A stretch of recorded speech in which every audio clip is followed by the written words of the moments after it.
ಇವತ್ತು ರಾಜಕೀಯ ರಂಗದಲ್ಲಿ ಆರೋಪ ಪ್ರತ್ಯಾರೋಪ ಪರ ವಿರೋಧ ಅನ್ನೋದು ಸಹಜ, ಒಂದು ಪ್ರಕೃತಿಯ ಒಂದು ನಿಯಮ ಆಗ್ಬಿಟ್ಟೈತಿ. ಇವತ್ತು ನಾನು ಸೂಕ್ಷ್ಮವಾಗಿ ಗಮನಿಸಿದಾಗೆ ಏನು ಬಿಡದಿಯ ಟೌನ್ಶಿಪ್ ವಿಷಯಕ್ಕೆ ಸಂಬಂಧಪಟ್ಟಂಗೆ ನಿಜವಾಗ್ಲೂ ಪ್ರಾಮಾಣಿಕವಾದಂಥ ರೈತರು ಪರವಾಗೂ ಇದ್ದಾರೆ, ವಿರೋಧವಾಗೂ ಇದ್ದಾರೆ. ಆದರೆ ರಾಜಕಾರಣವನ್ನು ಇದರೊಳಗಡೆ ತಂದು ಬೆರೆಸಿ ಗೊಂದಲದ ಗೂಡು ಮಾಡಿಟ್ಟಿದ್ದಾರೆ. ಇವತ್ತು ಹಲವು ಸರ್ಕಾರಿ ಯೋಜನೆಗಳಿಗೆ ಭೂಸ್ವಾಧೀನ ಪ್ರಕ್ರಿಯೆ ನಿನ್ನೆ ಮೊನ್ನೆಯದಲ್ಲ. ಎಲ್ಲ ರಾಜಕೀಯ ಪಕ್ಷಗಳು ಕೂಡ ರೈತರ ಭೂಮಿನೇ ಕಿತ್ಕೊಂಡಿರೋದು ಇದುವರೆಗೂ ಕೂಡ. ಹಾಗಿದ್ರೆ ನಾನು ರೈತರ ಭೂಮಿ ಉಳಿಸ್ಕೊಳ್ಳಿ ಸ್ವಾಮಿ, ನಾವು ಕಳ್ಕೊಬಿಟ್ಟಿದ್ದೀವಿ ಅಂತ ಹೇಳೋದ್ರಲ್ಲಿ ಮೊದಲಿಗೆ. ಇವತ್ತು ಏನು ಬಿಡದಿಯ ಟೌನ್ಶಿಪ್ ವಿಷಯಕ್ಕೆ ಸಂಬಂಧಪಟ್ಟ ಹಾಗೆ ಸನ್ಮಾನ್ಯ ಕುಮಾರಸ್ವಾಮಿಯವರು ಮಾನ್ಯ ಮುಖ್ಯಮಂತ್ರಿಗಳಾದಂಥ ಡಿ.ಕೆ. ಶಿವಕುಮಾರ್ ಅವ್ರನ್ನ ಬನ್ನಿ ಬೈರ್ಮಂಗ್ಲಕ್ಕೆ, ಬನ್ನಿ ಲಳ್ಳಿಗೆ ಬೀದಿಗೆ ಅಂತ ಕರೆದಿದ್ರು. ಇದಕ್ಕೆ ಮೊದಲೇ ಖಡಕ್ಕಾಗಿ ಮಾನ್ಯ ಮುಖ್ಯಮಂತ್ರಿಗಳಾದಂಥ ಡಿ.ಕೆ. ಶಿವಕುಮಾರ್ ಅವರು ಪತ್ರವನ್ನು ಬರೆದಿದ್ದರು.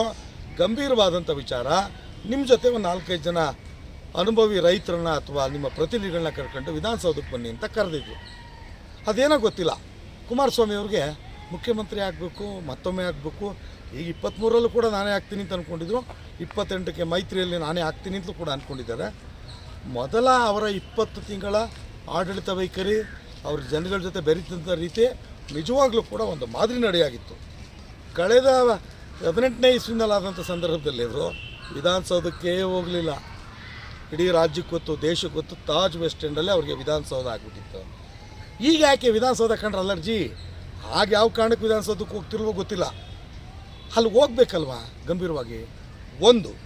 ಎರಡನೇ ವಿಚಾರ, ಅವರೀಗ ಪ್ರಸ್ತುತ ಮಂಡ್ಯ ಲೋಕಸಭಾ ಕ್ಷೇತ್ರದ ಸಂಸದರು, ಜೊತೆಗೆ ಈ ದೇಶದ ಉಕ್ಕು ಮತ್ತು ಕೈಗಾರಿಕಾ ಕೇಂದ್ರ ಸಚಿವರು, ಕ್ಯಾಬಿನೆಟ್ ದರ್ಜೆ ಸ್ಥಾನಮಾನ ಹೊಂದಿರತಕ್ಕಂಥವ್ರು. ಅವರು ಘೋಷಣೆ ಮಾಡಿದ್ದು ಮಂಡ್ಯದಲ್ಲಿ ಓಟ್ ಕೇಳಕ್ಕೆ ಬಂದಾಗ ಕೈ ಹಿಡ್ದು ನರೇಂದ್ರ ಮೋದಿ ಅವ್ರ ಕೈ ಸೈನ್ ಹಾಕ್ಸ್ತೀನಿ, ಮೇಕೆದಾಟು ಯೋಜನೆ ಜಾರಿಗೆ ತರ್ತೀನಿ ಅಂತೇಳಿ ನಾನೆಲ್ಲಿ ಹೇಳಿದ್ದೀನಿ ಅಂತಂದರು. ಅದು ಅಪಹಾಸ್ಯಕ್ಕೆ ಕೀಳಾದರು. ಈಗ ಮಂಡ್ಯದಲ್ಲಿ ಒಂದು ಕೈಗಾರಿಕಾ ಕಾರಿಡಾರ್ ಮಾಡ್ತೀನಿ ಅಂತ ಹೊರಟರು. 100 ಎಕರೆ ಜಮೀನನ್ನು ಕೇಳಿದ್ರು. ವಿಶೇಷವಾಗಿ ಜಿಲ್ಲಾಡಳಿತ, ಮಾನ್ಯ ಸಚಿವರು, ಅದರಲ್ಲೂ ಕೂಡ ಅದನ್ನು ಚಾಲೆಂಜಿಂಗ್ ಆಗಿ ತಗೊಂಡಂಥ ಮಂಡ್ಯ ಕ್ಷೇತ್ರದ ಶಾಸಕರಾದಂಥ ರವಿಕುಮಾರ್ ಗೌಡರು 100 ಎಕರೆ ಸರ್ಕಾರಿ ಭೂಮಿ ನಾನು ಕೊಡ್ತೀನಿ ಅಂತೇಳಿ ಒಬ್ಬ ಶಾಸಕರಾಗಿ ಹೇಳಲಿಲ್ಲ.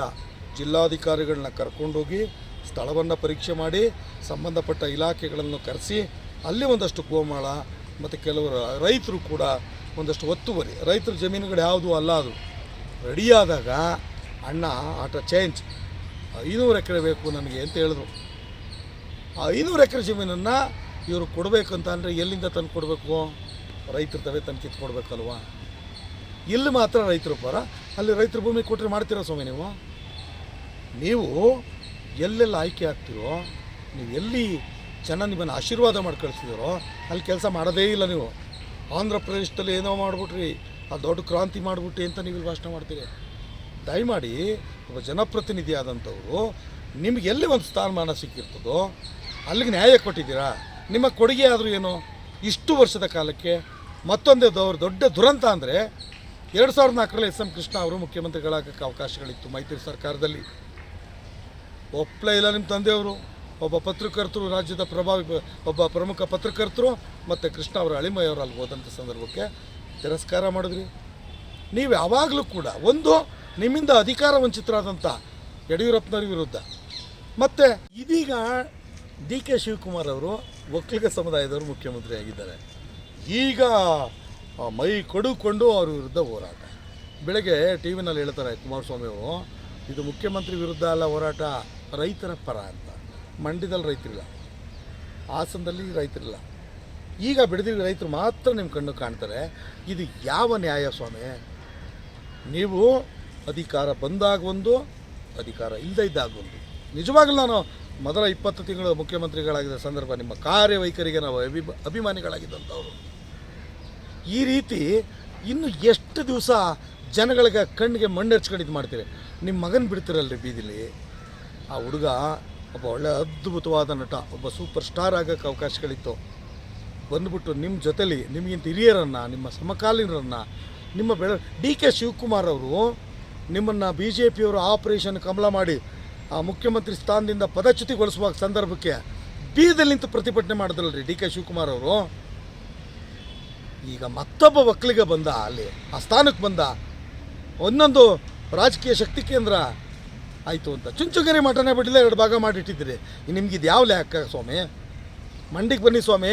ಸದ್ಯಕ್ಕೆ ನೀವು ಮಂಡ್ಯದ ಸಂಸದರು, ಮಂಡ್ಯದಲ್ಲಿ ನಿಮ್ಮ ಕೈಗಾರಿಕಾ ಕಾರಿಡಾರು, ಆ ಬಸ್ ಸ್ಟ್ಯಾಂಡ್ಗಳು, ಐ ಮಾಸ್ಕ್ಗಳು, ಗುತ್ತಿಗೆ ಕೆಲಸ ಯಾರು ಮಾಡ್ತಾವ್ರೆ ಅಂತ ಎಲ್ಕ ಗೊತ್ತಿದೆ. ಬೆಂಗಳೂರಿನ ಏಜೆನ್ಸಿ ಇದೆ, ಅಲ್ಲಿ ಬಂದು ಮಾಡ್ತಿದ್ದಾರೆ. ದುರಂತ ಏನು ಗೊತ್ತಾ? ನಮಸ್ಕಾರ. ಮಂಡ್ಯ ಜಿಲ್ಲೆ JDS ಕಾರ್ಯಕರ್ತರಿಗೆ ನಿಜವಾಗ್ಲೂ ನಮಸ್ಕಾರ ಸ್ವಾಮಿ. ಯಾವುದೇ ಫಲಾಪೇಕ್ಷೆ ಇಲ್ಲದೆ ಮೇಲೆ ಒಂದು ಹುಚ್ಚ ಅಭಿಮಾನ, ಅಂಧಾಭಿಮಾನ ಇಟ್ಕೊಂಡು ಪರವಾಗಿ ನಿಂತಿದ್ದೀರಲ್ಲ, ಇವರಿಂದ ಏನನ್ನ ನಾವು ನಿರೀಕ್ಷೆ ಮಾಡ್ಬೋದು? ಕರೀತಿರಲ್ಲ ಸ್ವಾಮಿ ಆ ಹಳ್ಳಿಗೆ ಮುಖ್ಯಮಂತ್ರಿಗಳನ್ನ, ನೀವು ಅದೇ ಸ್ಥಾನದಲ್ಲಿದ್ದಂಥವ್ರು. ದಯಮಾಡಿ ಕೊನೆ ಮಾತು ನಿಮಗೆ, ನೀವು ಮುಖ್ಯಮಂತ್ರಿಯಾಗಿ ವಿಧಾನಸೌಧಕ್ಕೆ ಹೋಗಕ್ಕೆ ಹಂಬಲ ಪಡ್ತೀರಿ. ಒಂದು ಗಂಭೀರವಾದಂಥ ವಿಚಾರ ಬಂದಂಥ ಸಂದರ್ಭಕ್ಕೆ ವಿಧಾನಸೌಧದಲ್ಲಿ ಕೂತಿ ಗುದ್ದಾಡಿ ಈ ಒಂದು ಬಿಡದಿ ಟೌನ್ಶಿಪ್ ವಿಷಯದಲ್ಲಿ ನೀವು ಗುದ್ದಾಡಿ, ನಿಮ್ಗೆ ಹಕ್ಕಿದೆ, ಜನಪರವಾಗಿ ಕೆಲಸ ಮಾಡಿ, ಹೋರಾಟ ಮಾಡಿ. ಅದು ಬಿಟ್ಟು ಅಲ್ಲಿಗೆ ಬನ್ನಿ, ಇಲ್ಲಿಗೆ ಬನ್ನಿ, ಇದು ಯಾವುದು? ಬಿಡದಿ ಟೌನ್ಶಿಪ್ ವ್ಯಾಪ್ತಿನಲ್ಲಿ ನಿಮ್ಮ ಕುಟುಂಬದ ಜಮೀನಿದೆ ಅಂತ ಜನಕ್ಕೆ ಗೊತ್ತು. ಅಲ್ಲಿ ಹೇಳ್ತೀರಿ ರೈತರು ನಾವು ಭೂಮಿ ಕೊಡಲ್ಲ ಅಂತ ಬರ್ಕೊಟ್ಟವ್ರೆ ಅಂತ. ನಿಮ್ಮ ಮಗ 32 ಎಕರೆ ಜಮೀನು ಐತೆ, ನಾನು ಆಸ್ಪತ್ರೆ ಕಟ್ತೀನಿ, ಸ್ಕೂಲ್ ಕಟ್ತೀನಿ, ಅನಾಥಾಶ್ರಮ ಕಟ್ತೀನಿ ಅಂತ ಹೇಳ್ತಾರಲ್ಲ, ನಮಗೆ ಈ ಯೋಜನೆಗೆ ಒಪ್ಪಿಗೆ ಇಲ್ಲ ಅಂತ ಪತ್ರ ಬರೆದಿದ್ದೀರಾ? ನನಗೊಂದು ಪತ್ರ ಸಿಕ್ಕಿದೆ. ಅದೇನಪ್ಪ ಅಂತಂದರೆ ಅದು ಯಾವುದೋ ಬೇನಾಮಿ ಯಾವುದೋ ಎಂಥದ್ದು ಯಾರ್ದು ಹೆಸರಲ್ಲೈತೆ ಸ್ವಾಮಿ, ಬರೀ ಇದಕ್ಕೇನು ಕೊಡ್ತಿರೋ ನೀವು ಸರ್ಕಾರ, ಅದನ್ನು ನನ್ನ ಖಾತೆಗೆ ಹಾಕಿ ಅಂತ ತಮ್ಮ ಶ್ರೀಮತಿ ಪುತ್ರ ಬರೆದಿದ್ದಾರಂತೆ. ಇದನ್ನು ಜನ ನೋಡ್ತಾವ್ರೆ ಸ್ವಾಮಿ. ಮೊದಲು ಮಾಧ್ಯಮಗಳು ಇಷ್ಟೊಂದು ಚುರುಕಾಗಿರಲಿಲ್ಲ. ಅದರಲ್ಲೂ ಸಾಮಾಜಿಕ ಜಾಲತಾಣ ಭಾಳ ಪ್ರಬಲವಾಗಿದ್ದಾವೆ, ಎಲ್ಲವನ್ನು ಸೂಕ್ಷ್ಮವಾಗಿ ಗಮನಿಸ್ತಿದ್ದಾರೆ. ಕೊನೆ ಮಾತು, ದಯವಿಟ್ಟು ಮಂಡಿಕೆ ಏನಾರು ಮಾಡಪ್ಪು. ಒಕ್ಕಲಿಗರಲ್ಲಿ ನೀವೇ ಅಗ್ರಗಣ್ಯ ನಾಯಕರು, ನಿಮ್ಮ ಬಿಟ್ಟರೆ ಯಾರೂ ಇಲ್ಲ ಅನ್ನೋದೆಲ್ಲ ಸುಳ್ಳು. ವಿಧಾನಸೌಧಕ್ಕೆ ಕಟ್ಟಿದಂಥ ಕೆಂಗಲ್ ಹನುಮಂತಯ್ಯನವರು ಮತ್ತೆ ವಿಧಾನಸೌಧಕ್ಕೆ ಬರೋಕ್ಕಾಗಲಿಲ್ಲ. ವಿಕಾಸಸೌಧ ಕಟ್ಟಿದಂಥ SM ಕೃಷ್ಣ ಅವರು ಬರೋಕ್ಕೊಂದು ಅವಕಾಶ ಇತ್ತು, ಅದನ್ನು ತೊಡೆದವ್ರು ನೀವು. ಹಂಗಾಗಿ ಇನ್ನೂ ಎಷ್ಟು ದಿವಸ ಒಕ್ಕಲಿಗರ ಹೆಸರು ಹೇಳ್ಕೊಂಡು ಒಕ್ಕಲಿಗರಿಗೆ ಮಂಕ್ ಬುದ್ಧಿ ಎರಚ್ಕೊಂಡು ರಾಜಕಾರಣ ಮಾಡಲಿಕ್ಕೆ ಸಾಧ್ಯ ಸ್ವಾಮಿ? ಎಲ್ಲವನ್ನೂ ಜನ ಸೂಕ್ಷ್ಮವಾಗಿ ಗಮನಿಸ್ತಿದ್ದಾರೆ. BJPಯವರು ನಿಮ್ಮನ್ನು ಒಳಕ್ಕೆ ಹಾಕೊಂಡಿರೋದು ನಿಮ್ಮನ್ನು ಬೆಳೆಸೋಕ್ಕಲ್ಲ. ಮೊನ್ನೆ ವಿಧಾನ ಪರಿಷತ್ ಚುನಾವಣೆಯಲ್ಲಿ ನಿಮ್ಗೆ ಅರಿವು ಆಗಿದೆ. ದಯಮಾಡಿ ಒಂದು ರಿಯಲೈಸ್ ಮಾಡ್ಕೊಳ್ಳಿ. ರಾಜಕೀಯ ಕಾರಣಕ್ಕೆ ಪರ ವಿರೋಧಗಳು ಸಹಜವಾಗಿಯೇ ಇರ್ತವೆ, ಆದರೆ ತಮ್ಮಂಥವರು ಈ ರೀತಿ ನಡ್ಕೊಳ್ಳೋದು ಸೂಕ್ಷ್ಮ ಅಲ್ಲ, ಒಳ್ಳೆಯದಲ್ಲ. ಅದು ಎಲ್ಲವನ್ನೂ ಜನತೆ ಗಮನಿಸ್ತಿದ್ದಾರೆ. ಎಲ್ಲ ಮಾಜಿ ಮುಖ್ಯಮಂತ್ರಿ ನಿಮ್ಮ ತಂದೆಯವರ ಆಶೀರ್ವಾದನೂ ಕೂಡ ಪಡ್ಕೊಂಬಂದ್ರಿ ಡಿ ಕೆ ಶಿವಕುಮಾರ್ ಅವರು. ನಿಮ್ಮನ್ನೂ ಸಲಹೆ ಕೇಳ್ತೀನಿ ಅಂದರು. ಫೋಟೋ ಹೊಡಿಸ್ಕೊಳಕ್ಕೆ ಹೋಯ್ತಾರೆ ಅಂತೀರಿ ನೀವು ಯಾರ ಹತ್ರ ಫೋಟೋ ಹೊಡ್ಸ್ಕೊಂಡಿಲ್ವಾ? BJPಯವ್ರನ್ನ, ಯಡಿಯೂರಪ್ಪನವ್ರನ್ನ ಬೀದಿಲಿ ಬಿಟ್ರಿ, ಮತ್ತೆ ಅವ್ರನ್ನ ಒಪ್ಕೊಂಡ್ರಿ. ನಿಮ್ಮನ್ನ ಅಧಿಕಾರದಿಂದ ಇಳಿಸೋದು ಯಾರು ಸ್ವಾಮಿ? ಇದೇ BJPಯವರು ಆಪರೇಷನ್ ಕಮಲ ಮಾಡಿಸಿ ಅವ್ರ ಜೊತೆ ಒಪ್ಕೊಂಡಿದ್ದೀರಿ. ನಮಸ್ಕಾರ. ಇನ್ನಾದರೂ ಒಕ್ಕಲಿಗರು ಎಚ್ಚೆತ್ಕೋಬೇಕು. ನಮ್ಮ ಯೂಟ್ಯೂಬ್ ಚಾನೆಲ್ನ ಸಬ್ಸ್ಕ್ರೈಬ್ ಆಗಿ, ಲೈಕ್ ಮಾಡಿ, ಪಕ್ಕದಲ್ಲಿ ಕಾಣಿಸೋ ಬೆಲ್ ಐಕನ್ನ ಕ್ಲಿಕ್ ಮಾಡಿ.